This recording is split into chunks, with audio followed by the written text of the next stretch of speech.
गाड़ियों के मामले में इन दिनों लोगों की चॉइस बदल रही है और उसी चॉइस को वॉइस देने का काम कर रहा है टाटा मोटर्स। अब टाटा मोटर्स अपने पैसेंजर व्हीकल के पोर्टफोलियो में काफ़ी बढ़िया काम कर रहा है और ऐसा इसलिए भी क्योंकि टाटा कर्व .ev हाल ही में जो लॉन्च हुई है उसका हम ड्राइव रिव्यू कर चुके हैं। ये है टाटा कर्व जो कि पेट्रोल और डीजल इंजन के साथ यहाँ पर आप दोनों देख रहे हैं। अब चाहे इलेक्ट्रिक हो चाहे पेट्रोल डीजल इंजन वाली कर्व हो, दोनों में ही कंपनी ने अलग अलग प्लेटफॉर्म का इस्तेमाल किया है। इसमें आपको एटलस प्लेटफॉर्म मिल जाता है और कर्व .ev में आपको मिल जाता है एक्टी.ev। प्लेटफॉर्म के बारे में ऑलरेडी एक डिटेल्ड वीडियो बना दिया है तो वो आप जाकर देख सकते हो।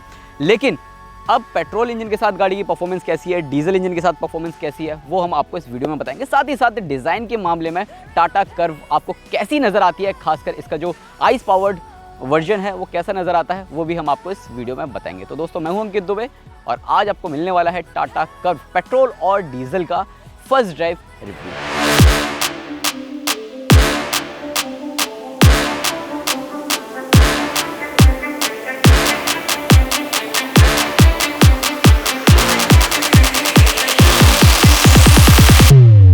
फर्स्ट थिंग फर्स्ट, अगर हम लुक्स एंड डिज़ाइन की बात करें तो टाटा कर्व नो डाउट बहुत ही ज़्यादा ये प्रीमियम नज़र आती है।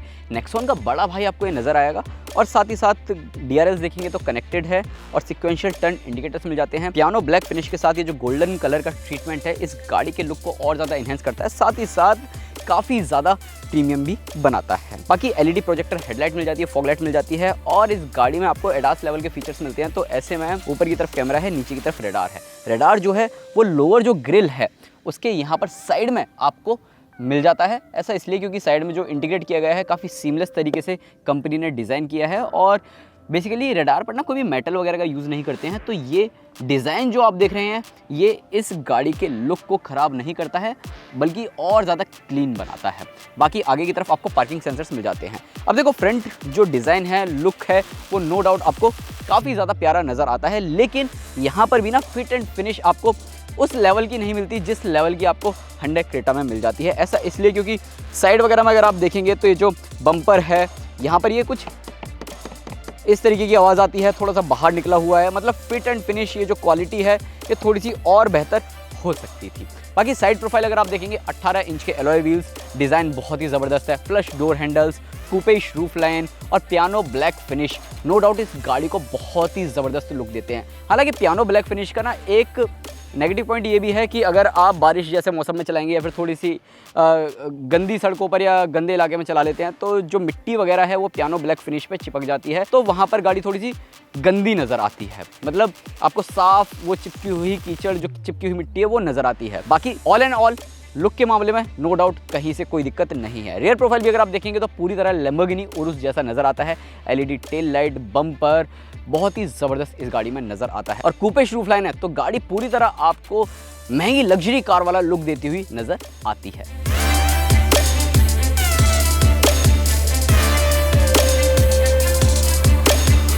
टाटा कर्व का ये टॉप वेरिएंट है, अकम्प्लिश्ड प्लस ए। अब इस गाड़ी का अगर आप इंटीरियर देखेंगे, लेआउट देखेंगे तो जो लेआउट है वो टाटा नेक्सॉन जैसा ही देखने को मिलता है। लेकिन जो इंटीरियर में जितनी भी चीज़ें आप देख रहे हैं वो ऑब्वियस सी बात है टॉप मॉडल में ही देखने को मिलती हैं। चाहे आप यहाँ पर डार्क थीम देख लें और साथ ही साथ अगर आप इस गाड़ी का ये जो डैशबोर्ड है वो देखते हैं, चाहे आप स्टीयरिंग व्हील देखते हैं। खैर, स्टीयरिंग व्हील का जो लेआउट है, जो चीज़ें हैं वो निचले वेरिएंट्स में भी आपको देखने को मिल जाएंगी। लेकिन इस टॉप वेरिएंट में क्या कुछ खास देखने को मिलता है मैं सिर्फ वही बताऊँगा आपको। 12.3 इंच का ये इंफोटेनमेंट सिस्टम मिल जाता है, Apple CarPlay, Android Auto wireless मिल जाता है, 10.25 इंच का आपको इंस्ट्रूमेंट क्लस्टर मिल जाता है और इसमें तमाम जानकारियाँ मिल जाती हैं। 3 ड्राइव मोड्स मिल जाते हैं, सिटी, इको एंड स्पोर्ट। हालांकि मुझे लगता है कंपनी को इसमें ट्रैक्शन मोड्स और देने चाहिए जो कि Hyundai क्रेटा में आपको देखने को मिलते हैं।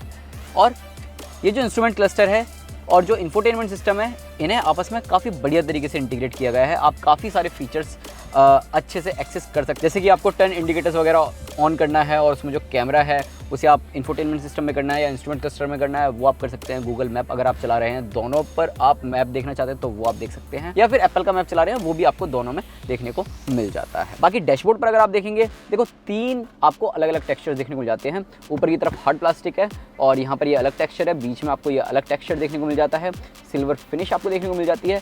नीचे की तरफ यहाँ पर ये डार्क फिनिश, ये स्टिचिंग आपको देखने को मिल जाती है। यहाँ पर सॉफ्ट टच मटेरियल का इस्तेमाल कंपनी ने किया है। बाकी सेंटर कंसोल अगर आप देखेंगे, देखो नेक्सॉन जैसा ही आपको देखने को मिलता है। हैरियर, नेक्सॉन या सफारी अगर आपने देखी है तो सेम वैसा ही देखने को मिल जाता है। यहाँ पर ये टच कंट्रोल्स आपको देखने को मिल जाते हैं, और ये जो टच कंट्रोल्स हैं ये एक्सीडेंटली अगर टच हो जाता है कुछ भी, जैसे कि अगर आपको एक्सप्रेस कूलिंग ऑन नहीं करनी है फिर भी गलती से ऑन हो जाती है, तो ये विंडो अपने आप खुल जाता है साइड वाला, और ये एक्सप्रेस कूलिंग करने लगता है। तो वहाँ पर आपको थोड़ा सा मतलब ऐसा होता है कि क्या ही हो गया, क्योंकि कई बार ऐसा होता है कि गियर वगैरह आप शिफ्ट कर रहे हैं और यहाँ पर ये गलती से टच हो गया है। बाकी इस गाड़ी में आपको यहाँ पर ये इल्यूमिनेटेड लोगों के साथ ये स्टीयरिंग व्हील मिल जाता है। ये सेम वही सफारी हैरियर वाला आपको स्टीयरिंग व्हील मिलता है, और इसकी क्वालिटी बहुत ही ज़बरदस्त है। स्टीयरिंग माउंटेन कंट्रोल्स आपको मिल जाते हैं, सेम इसी में ही आप एडास लेवल के फीचर्स वगैरह भी एक्सेस कर सकते हैं। बाकी यहाँ पर वायरलेस चार्जिंग पैड है, 3 ड्राइव मोड्स हैं, सिटी, इको एंड स्पोर्ट। हालांकि ट्रैक्शन मोड्स नहीं है, जो कि मुझे लगता है कंपनी को देना चाहिए। 12 वोल्ट का एक सॉकेट है, टाइप ए पोर्ट है, टाइप सी पोर्ट है, और साथ ही ऊपर की तरफ देखेंगे तो बड़ी सी पैनोरामिक सनरूफ आपको मिल जाती है। सनग्लास होल्डर हालांकि यहाँ पर नहीं है, इलेक्ट्रोक्रोमिक IRVM है, निचले मॉडल्स में नहीं मिलता है। बाकी यहाँ पर आपको कोई भी वैनिटी मिरर नहीं मिलता है, जो कि मुझे लगता है कंपनी को देना चाहिए। यहाँ मिल जाता है, लेकिन यहाँ लाइट कंपनी ऑफर नहीं कर रही है, और यहाँ लाइट मिलती है तो यहाँ पर भी आपको लाइट की जो रोशनी है वो आपको ठीक ठाक मिल जाती है। सीट्स बहुत ही ज़्यादा कंफर्टेबल है, बहुत ही ज़्यादा ज़बरदस्त। आपको वेंटिलेटेड सीटें मिल जाती हैं ड्राइवर और को ड्राइवर की तरफ। बाकी इलेक्ट्रिकली एडजस्टमेंट मिलता है, लेकिन सिर्फ और सिर्फ ये ड्राइवर की साइड है, को ड्राइवर की तरफ मैनुअली मिलता है। हालांकि हाइट एडजस्टेबिलिटी भी इसमें आपको को ड्राइवर वाली सीट में देखने को मिल जाती है। बाकी आर्मरेस्ट अगर आप देखेंगे तो अच्छे खासे स्टोरेज स्पेस के साथ देखने को मिल जाता है, लेकिन ये जो आर्मरेस्ट है आप इसे आगे पीछे नहीं खिसका सकते, जो कि स्लाइडिंग फंक्शन के साथ नहीं आता, जो कि मुझे लगता है कंपनी को देना चाहिए। बाकी यहाँ पर अगर आप देखेंगे जो गियर नॉब है, गियर नॉब के ऊपर ये लेदर की जो फिनिश है वो आपको काफ़ी बढ़िया देखने को मिल जाती है। दरवाज़ों पर अच्छा खासा स्टोरेज स्पेस देखने को मिल जाता है, JBL का साउंड सिस्टम आपको इसमें मिल जाता है। और रियर सीटों में क्या कुछ खास देखने को मिलता है, आइए फटाफट से चेक करते हैं।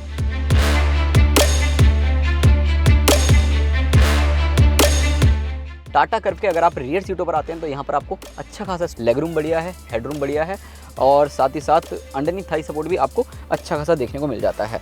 मेरी हाइट 5 फीट 4 इंचेस है। ड्राइविंग जो सीट है वो मेरी हाइट के हिसाब से सेट है। मैं यहाँ पर बैठा हूँ, मुझे तो बढ़िया स्पेस मिल रहा है। इनफैक्ट 6 फीट का व्यक्ति बैठेगा तो उसे भी ठीक ठाक स्पेस मिल जाएगा। अंडरनीथ थाई सपोर्ट भी उसे काफ़ी बढ़िया मिल जाएगा। 3 लोग यहाँ पर आराम से बैठ सकते हैं, लेकिन बीच में जो बैठेगा उसके लिए यहाँ पर हेडरेस्ट नहीं है।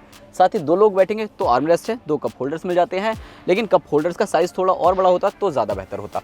बाकी यहाँ पर टाइप C USB पोर्ट है, टाइप A USB पोर्ट है, और सनरूफ जो है वो यहीं तक है, पीछे तक नहीं आ रही है। बाकी यही सारी चीज़ें जो कि आपको पीछे की तरफ देखने को मिल जाती हैं। स्टोरेज स्पेस आपको काफ़ी बढ़िया यहाँ पर देखने को मिल जाता है साइड में दरवाज़ों पर। और बूट स्पेस की अगर हम बात करते हैं तो वहाँ पर भी आपको काफ़ी ह्यूज बूट स्पेस देखने को मिल जाता है।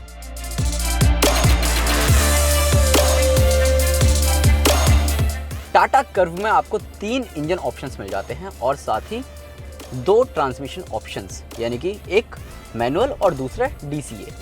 अब 3 इंजन जो ऑप्शंस हैं उनमें आपको एक डीजल मिलता है और 2 पेट्रोल मिलते हैं। पेट्रोल में एक जो पहले से आ रहा था 1.2 लीटर का रेवोट्रॉन, वो अभी भी मिलता है, लेकिन जो 2 इंजन नए ऐड किए हैं, एक 1.5 लीटर का क्रायोजेट डीजल इंजन है जिसे हम बाद में चलाएंगे इस गाड़ी के बाद, और दूसरा है 1.2 लीटर का हाइपेरियन गैसोलीन डायरेक्ट इंजेक्शन, यानी कि turbo GDI engine. Turbo engine है जो कि आपको पावर देता है 125 PS की, और साथ ही आपको 225 न्यूटन मीटर का टॉर्क जनरेट करता है। इस इंजन की खास बात यह है कि कंपनी ऐसा बोल रही है कि 225 Nm टॉर्क तो है इसमें, लेकिन 3rd गियर के बाद आप इस गाड़ी में एकदम से एक्सेलरेट करते हैं तो पावर तो उतनी रहती है, लेकिन जो टॉर्क है वो 250 Nm तक चला जाता है। अब इस गाड़ी की खास बात यह है कि इंजन बहुत ही ज़्यादा रिफाइंड है। 3 सिलेंडर पेट्रोल इंजन है, लेकिन इंजन इतना ज़्यादा रिफाइंड है कि आपको अंदर पता ही नहीं चलता है कि आप पेट्रोल कार चला रहे हैं या फिर कोई इलेक्ट्रिक कार चला रहे हैं। इनफैक्ट ट्रैफिक वगैरह में भी अगर आप एकदम से रुकते हैं तो वहाँ पर भी आपको बिल्कुल भी पता नहीं चलता है, मतलब फील ही नहीं होता है। बेस्ट पार्ट ये है कि इस गाड़ी के साथ ना एक चीज़, ये देखो मैं चला रहा हूँ मैनुअल ट्रांसमिशन, तो मैनुअल ट्रांसमिशन में आपको शिफ्टिंग में किसी तरीके कोई दिक्कत देखने को नहीं मिलती। क्लच जो है वो काफ़ी ज़्यादा हल्का है, और क्लच का ट्रैवल भी उतना ज़्यादा नहीं है अगर आप गियर शिफ्ट वगैरह करते हैं। और पावर इतनी बेहतरीन मिल जाती है, देखो 3 ड्राइव मोड्स तो मिलते हैं, city, eco and sport. Sport mode पर अगर आप चलाते हैं तो गाड़ी बहुत ही ज़बरदस्त आउटपुट देती हुई नज़र आती है। इंजन से जो परफॉर्मेंस आपको मिल जाती है वो बहुत ही ज़बरदस्त मिल जाती है, मतलब आप तेज़ तर्रार रफ्तार हासिल कर सकते हैं, और अगर हाईवे पर आपको किसी को ओवरटेक वगैरह करना है तो वहाँ पर भी आपको कोई दिक्कत नहीं होती है। हालांकि इस गाड़ी में जो ट्रांसमिशन है वहाँ पर मुझे लगता है कि कंपनी को थोड़ा सा काम करने की ज़रूरत है। ऐसा इसलिए क्योंकि जो मैनुअल ट्रांसमिशन है वो कभी कभार ना अटकता हुआ नज़र आता है और उसके चक्कर में गाड़ी जो है चलती चलती बंद हो जाती है। पेट्रोल इंजन के साथ ये जो स्टीयरिंग का फीडबैक है ये बहुत ही ज़बरदस्त देखने को मिलता है और राइड क्वालिटी भी काफ़ी बढ़िया है। डीजल इंजन जब चलाते हैं तब उसमें आपको प्रॉपर राइड क्वालिटी को एक्सप्लेन करके भी बता देंगे। अब हम चला रहे हैं टाटा कर्व का डीजल इंजन, जो कि क्रायोजेट नया डीजल इंजन है। ये नया डीजल इंजन ऐसे है क्योंकि जो टाटा नेक्सॉन में डीजल इंजन मिलता है उसके मुकाबले इसकी जो पावर है उसमें आपको 3 PS का फ़र्क देखने को मिलता है, यानी कि ये 118 PS पावर जनरेट करती है। साथ ही साथ 260 newton metre of torque same है जितना आपको नेक्सॉन में मिल रहा था। अब जो डीजल इंजन है, क्रायोजेट डीजल इंजन है, इसकी मैपिंग चेंज की गई है, इसका कंस्ट्रक्शन पूरा चेंज किया गया है और साथ ही साथ जो पावर आउटपुट है वो पहले से ज़्यादा बढ़ गया है। DCA यानी कि डुअल क्लच ऑटोमेटिक ट्रांसमिशन के साथ इस डीजल इंजन को मैं चला रहा हूँ।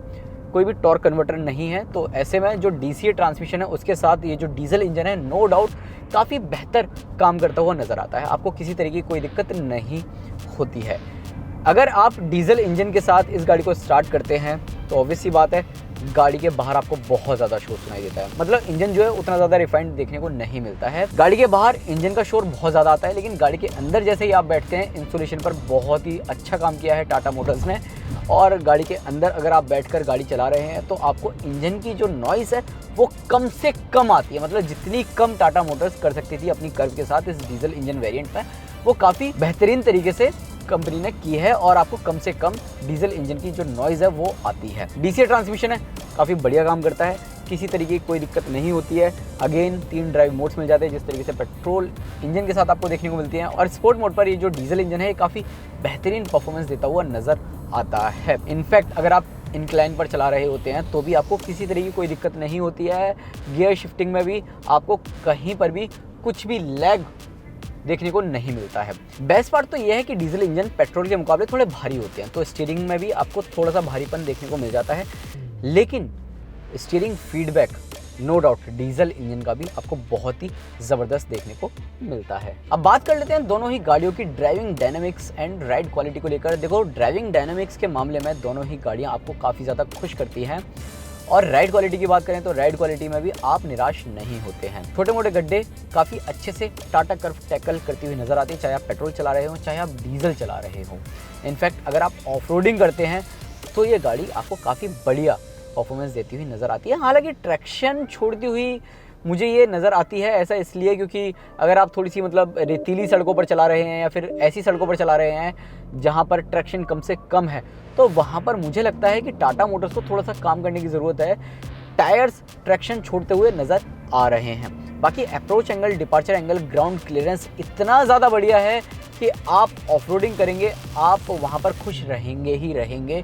आपको किसी तरीके की कोई दिक्कत देखने को नहीं मिलती है, और चारों पहियों में डिस्क ब्रेक है, तो ब्रेकिंग के मामले में भी आपको ये गाड़ी निराश नहीं करती। बाकी माइलेज की बात करें तो टाटा मोटर्स ने जो डीजल DC है उसके माइलेज फिगर्स की बात नहीं की है, लेकिन फिर भी जो एवरेज फ्यूल एफिशिएंसी इस मीटर में दिखा रहा है वो लगभग 9 किलोमीटर प्रति लीटर के आसपास दिखा रहा है। लेकिन मुझे लगता है कि जो माइलेज है वो आपको थोड़ा ज़्यादा ही मिलेगा, लगभग 12 से 13 kmpl के आसपास आपको इस डीजल DCA में मिल जाएगा। और जो पेट्रोल का मैनुअल जो हमने चलाया है उसमें आपको लगभग 11 से 12 किलोमीटर प्रति लीटर तक का माइलेज मिल जाएगा। वो भी डिपेंड करता है कि आपकी ड्राइविंग बिहेवियर कैसी है, आप चला कैसे रहे हैं। और अगर हम एडास लेवल फीचर्स की बात करें तो एडास लेवल के फीचर्स जो हैं वो काफ़ी बढ़िया काम करते हुए नजर आते हैं, चाहे वो फॉरवर्ड कॉलिजन अवॉइडेंस हो, लेन कीपर असिस्ट हो, लेन डिपार्चर वार्निंग हो, या फिर सेफ एग्जिट वगैरह हो। ये सारे जो फीचर्स हैं वो आपको काफ़ी बढ़िया काम करते हुए नज़र आ जाते हैं इस टाटा कर्व में। टाटा कर्व का हमने क्रायोजेट